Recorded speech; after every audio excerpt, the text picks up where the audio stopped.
नमस्कार, स्वागत है आपका क्यू वाइव नेटवर्क पर। मैं हूं नीलू व्यास और आज बात करते हैं इलेक्ट्रॉनिक वोटिंग मशीन्स यानी कि ईवीएम के बाद अब एक नया शगुफा आया है जिसका नाम है आरवीएम यानी कि रिमोट इलेक्ट्रॉनिक वोटिंग मशीन। जी हाँ, चुनाव आयोग ने इसको एक प्रयोग के तौर पर इंट्रोड्यूस करने का फैसला लिया है।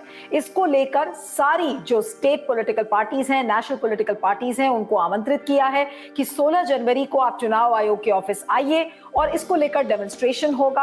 अब सवाल यह है कि इसका मकसद क्या है? ईवीएम के बाद आरवीएम क्यों? आरवीएम का मकसद यह है कि एक साथ 72 कंस्टिट्यूएंसीज को एक पोलिंग बूथ से जोड़ा जाएगा, जिसमें खास तौर पर प्रवासी मजदूर जो कि अपने गृह राज्य में नहीं है और वो कहीं बाहर काम कर रहे हैं, तो ये उनकी सहूलियत के लिए है कि वो कहीं भी काम कर रहे हो वहां से वो वोटिंग कर सकते हैं।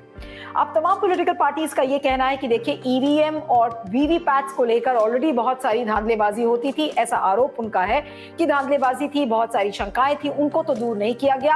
अब ये आरवीएम एक नया बखेड़ा हो गया है।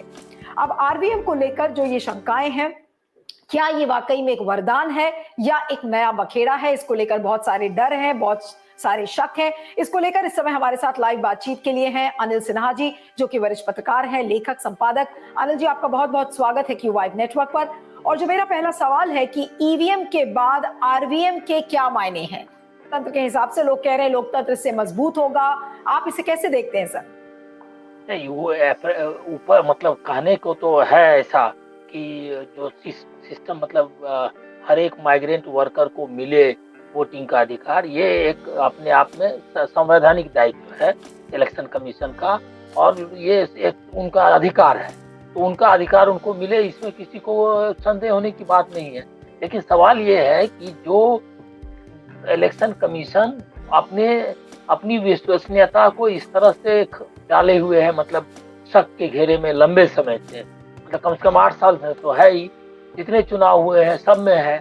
और वो सिर्फ मशीन का कस्टोडियन नहीं है इलेक्शन कमीशन। इलेक्शन प्रोसेस का कमीशन ये है, कस्टोडियन है।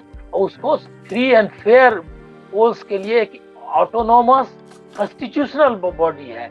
वो कोई मतलब ये नहीं, संवैधानिक संस्था है। तो इस संस्था का की क्रेडिबिलिटी जब तक कि सही नहीं होती है, उस पर चर्चा होनी चाहिए ना।